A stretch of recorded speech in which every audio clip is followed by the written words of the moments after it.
قاری محمد طیب قاسمی کے YouTube channel کو سبسکرائب کیجیے اور امن کے پیغام کو پھیلانے میں ہماری مدد کیجیے اور نیچے دیے گئے ہوئے بیل آئیکن کو کلک کریں تاکہ ہر آنے والی نئی ویڈیو آپ کو براہ راست مل سکے۔ علامہ اقبال نے ان کو اشعار میں اس طرح سے لکھا ہے: اتنے میں وہ رفیق نبوت بھی آ گیا جس سے بنائے عشق و محبت ہے استوار، لے آیا اپنے ساتھ وہ مرد وفا سرشت، ہر چیز جس سے چشم جہاں میں ہو اعتبار، وہ لے حضور چاہیے فکر عیال بھی،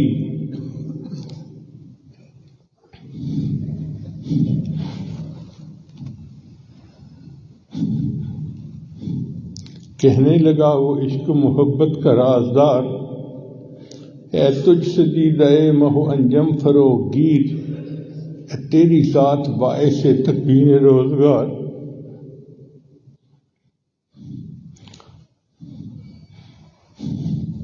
پروانے کو چراغ ہے بلبل کو پھول بس، صدیق کے لیے ہے خدا کا رسول بس۔ اس حد تک حضرت ابوبکر صدیق نے نبی علیہ السلام پر اپنے مال کو نچھاور کر دیا۔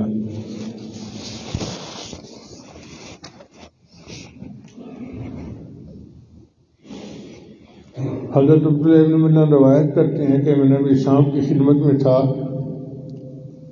کہ آپ کے پاس ابوبکر صدیق اس حال میں بیٹھے ہوئے تھے کہ ان کا ایک اب آیا تھا جس کے بٹن نہیں تھا، انہوں نے لکڑی کے ساتھ اس کو ٹانکا ہوا تھا، یعنی جیسے ہم بٹن لگاتے ہیں نا تو بٹن نہیں تھا بلکہ انہوں نے لکڑی کے ساتھ اس کو جوڑا ہوا تھا۔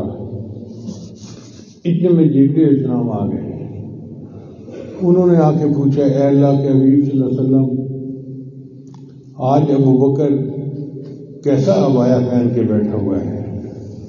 چونکہ وہ تو 2 دکانیں رکھتے تھے، بڑے تاجر تھے، مالدار بندے تھے، انہوں نے اپنا سارا مال نبی علیہ السلام کی خدمت میں پیش کر دیا اور خود یہ عبایا پہن کے بیٹھ گئے۔ تو پھر انہوں نے کہا کہ اللہ تعالیٰ نے مجھے بھیجا ہے کہ جا کر پوچھو ابوبکر سے کیا اس حال میں تم مجھ سے راضی ہو؟ اللہ تعالیٰ ابوبکر صدیق سے پوچھوا رہے ہیں کہ ابوبکر بتاؤ کیا اس حال میں تم مجھ سے راضی ہو؟ تو ابوبکر صدیق رو پڑے اور کہنے لگے: میں اپنے اللہ سے ہر حال میں راضی ہوں، میں اپنے اللہ سے ہر حال میں راضی ہوں۔ مدد کا تیسرا طریقہ کہ انہوں نے اپنی ذات اور اپنے اہل و عیال کے ذریعے سے نبی علیہ السلام کی خدمت کی۔ چنانچہ جب نبی علیہ السلام ہجرت کے سفر پر تشریف لے گئے تو ابوبکر صدیق خود سفر میں ساتھ تھے۔ پھر انہوں نے اپنی بیوی سے کہا کہ ہمارے لیے روزانہ کھانا بنا دیا کرنا، بیوی بھی خدمت میں مشغول۔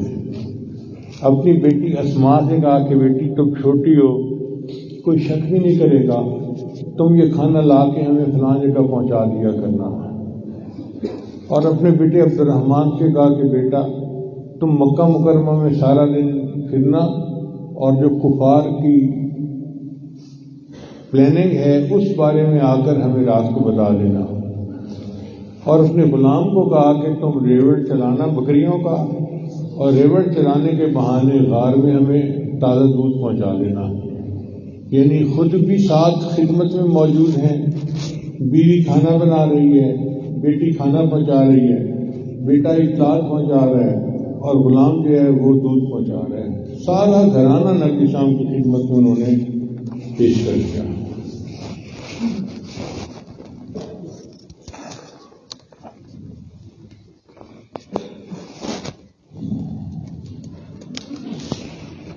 اس پر نبی السلام نے ارشاد فرمایا کہ میں نے دنیا میں سب کے احسانات کے بدلے دے دیے، ابوبکر تیرے احسانات کا بدلہ قیامت کے دن اللہ دے گا۔